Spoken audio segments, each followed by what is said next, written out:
বিভিন্ন কারণে যাতে বাজারগুলিতে নিত্য প্রয়োজনীয় জিনিসপত্র নিয়ে কালোবাজারি না হয় তার জন্য ব্যবসায়ী থেকে শুরু করে বিভিন্ন স্কুলের ক্লাব মেম্বার এবং সরকারি ন্যায্য মূল্যের দোকান ডিলারদের নিয়ে মত বিনিময় সভার আয়োজন করে খাদ্য দপ্তর। জেলাভিত্তিক এই মত বিনিময় সভা শুরু হলো পশ্চিম জেলা দিয়ে।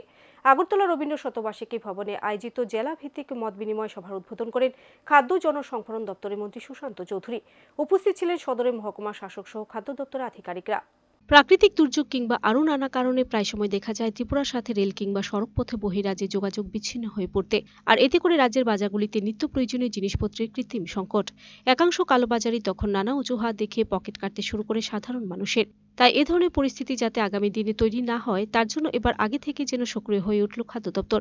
সরকারের সাথে ব্যবসায়ী ন্যায্য মূল্যে দোকানগুলি ডিলারদের সমন্বয় সাধন করতে খাদ্য দপ্তর জেলাভিত্তিক মত বিনিময় সভা সংগঠিত করার উদ্যোগ গ্রহণ করে। শনিবার গৃহীত এই উদ্যোগ শুরু হলো পশ্চিম জেলা দিয়ে। পরবর্তী সময়ে প্রতিটি জেলাতে অনুষ্ঠিত হবে এই ধরনের মত বিনিময় সভা। শনিবার আগরতলা রবীন্দ্র শতবার্ষিকী ভবনে অনুষ্ঠিত মত বিনিময় সভায় অংশ নেয় পশ্চিম ত্রিপুরা জেলাভিত্তিক মার্চেন্ট অ্যাসোসিয়েশন, বিভিন্ন বিদ্যালয়ের ক্লাব মেম্বার এবং সরকারি ন্যায্য মূল্যের দোকান ডিলাররা। একদিনের এই মত বিনিময় সভার উদ্বোধন করেন খাদ্য জনসংভরণ দপ্তরের মন্ত্রী সুশান্ত চৌধুরী, সদর মহকুমা শাসক মানিকলাল দাস, খাদ্য দপ্তরের অধিকর্তা সুমিত লোৎস আর অনেকে। এদিনের এই বৈঠক প্রসঙ্গে মন্ত্রী শ্রী চৌধুরী সংবাদ মাধ্যমের প্রতিনিধিদের মুখোমুখি হয়ে বলেন, প্রায় সময় দেখা যায় বিভিন্ন নিত্য প্রয়োজনীয় সামগ্রী কৃত্রিম সংকট। রাস্তার কোথাও কোনো অবনতি ঘটলে সারা রাজ্যে নিত্য প্রয়োজনীয় জিনিসপত্রের দাম বৃদ্ধি পেতে দেখা যায়। তা যাতে না হয় তার জন্য প্রশাসন ন্যায্য মূল্যের দোকান ডিলার ব্যবসায়ীদের মধ্যে একটা সমন্বয় সাধন করা এবং একে অপরের সাথে সহযোগিতার মাধ্যমে নিত্য প্রয়োজনীয় জিনিসপত্রের দাম নিয়ন্ত্রণের মধ্যে রাখা।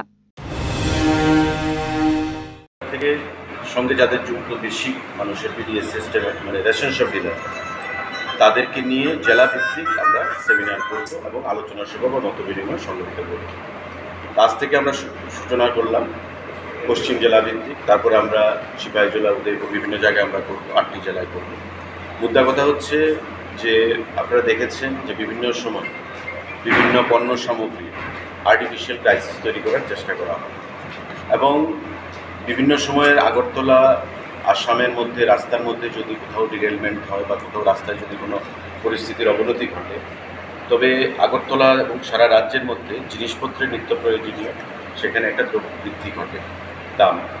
তো সেটাকে যাতে না ঘটে তার জন্যে প্রশাসন এবং আমাদের যারা রেশন শপ ডিলার, আমাদের যারা বাজারের যারা মার্চেন্ট অ্যাসোসিয়েশনের বিভিন্ন বাজারের যারা কমিটির পদাধিকারীরা রয়েছেন তাদের মধ্যে একটা সমন্বয় সাধন করা এবং একে অপরের সঙ্গে সহযোগিতার মাধ্যমে আন্ডারস্ট্যান্ডিংয়ের মাধ্যমে যাতে আমরা নিত্য প্রয়োজনীয় জিনিসের মূল্য সামগ্রী সেখানে কন্ট্রোলের মধ্যে রাখতে পারি দামগুলো, সে বিষয়ে আমাদের এই meeting. Video report search India channel.